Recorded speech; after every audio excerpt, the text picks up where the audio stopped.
Can I just ask you first, you're a very young political party in historical terms. Can I get your assessment of where you think you are, 3 weeks away? I mean, we very much hoped it would come in the autumn.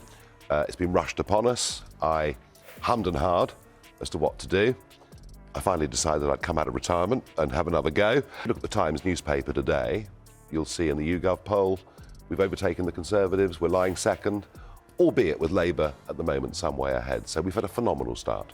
In the next few minutes, you're going to witness a political showdown that's got the whole country talking. We'll break down, moment by moment, how Nigel Farage turned a hostile BBC interview into his own personal platform.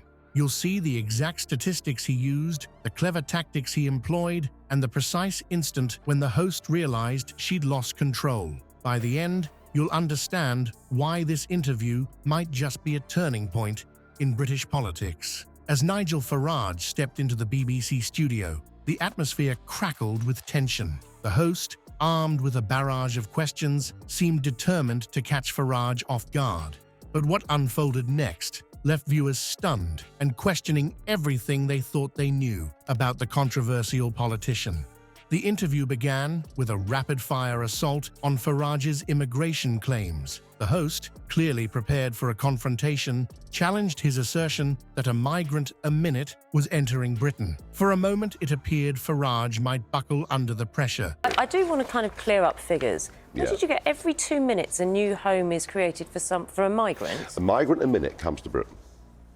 A migrant a minute comes to Britain. In fact, it's actually more than that. 2.5 million have come to Britain over the course of the last 2 years. In fact, 1 in 30 people on the streets of Britain today has come in the last 2 years. Now, that figure, I will say... Which is extraordinary.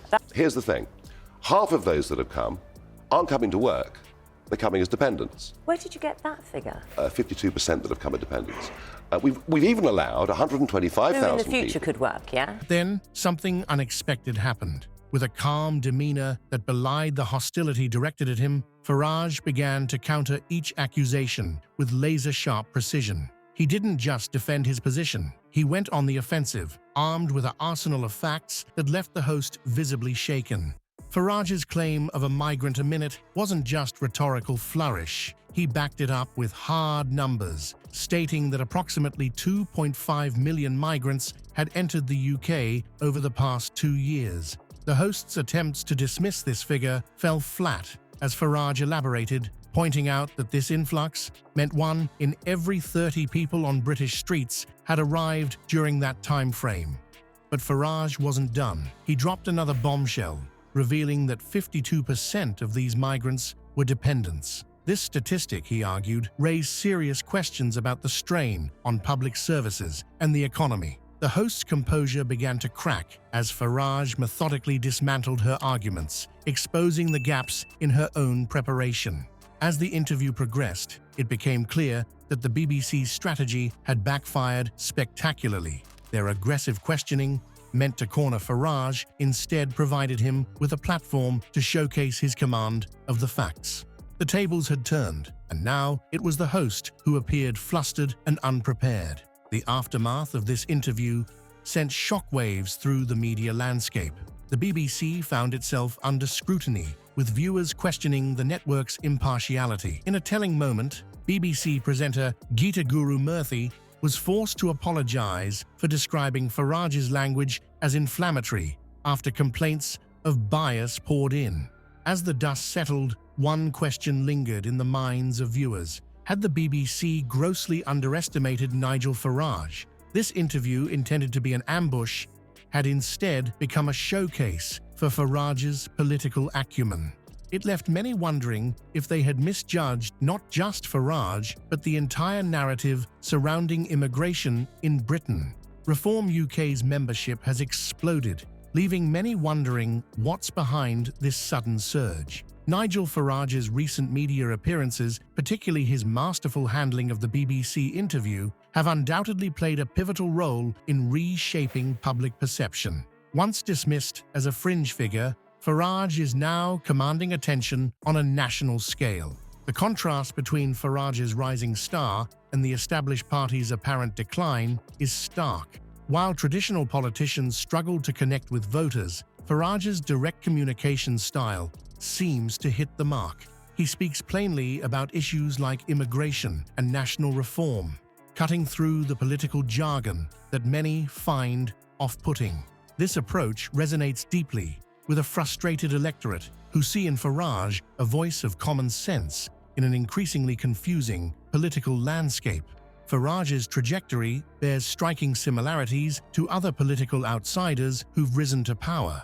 Boris Johnson and Donald Trump both leverage public discontent with the establishment to gain traction, much as Farage is doing now.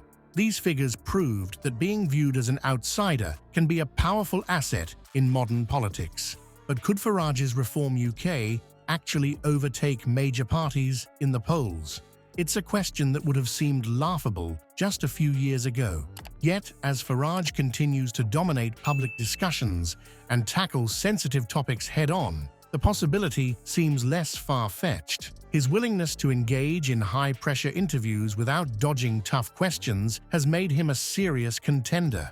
Recent polling data shows Reform UK gaining ground at an unprecedented rate. While they're not yet neck and neck with the major parties, the gap is narrowing. This surge has sent shockwaves through the political establishment, forcing them to reassess their strategies and messaging. The lingering question on everyone's mind is whether Britain is ready for Farage as a serious contender for leadership.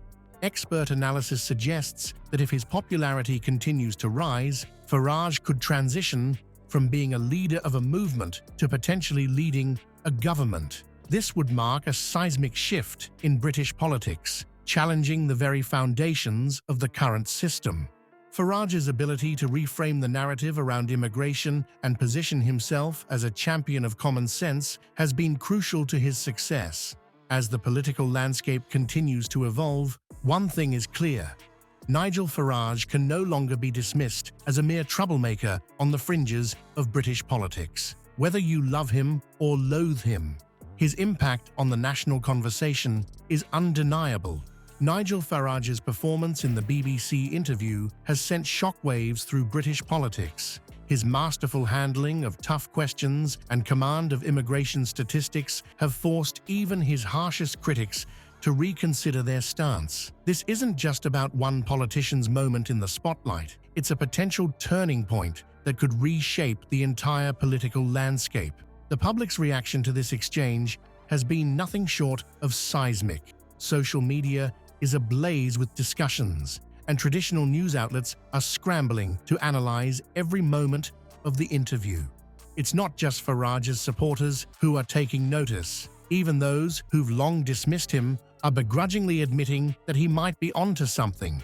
As the dust settles, one thing is crystal clear: Nigel Farage can no longer be written off as a fringe figure. Political analysts are predicting that his rise could have a significant impact on the next general election, potentially forcing established parties to rethink their strategies. The appeal of Farage's straight-talking approach is resonating with voters from both Conservative and Labour backgrounds, suggesting a shift in the political winds. What's next for Farage and British politics? Only time will tell, but one thing's for certain: the political establishment is on notice. The days of dismissing Farage as a mere troublemaker are over. Whether you love him or loathe him, his impact on the national conversation is undeniable. Buckle up, Britain. Things are about to get interesting.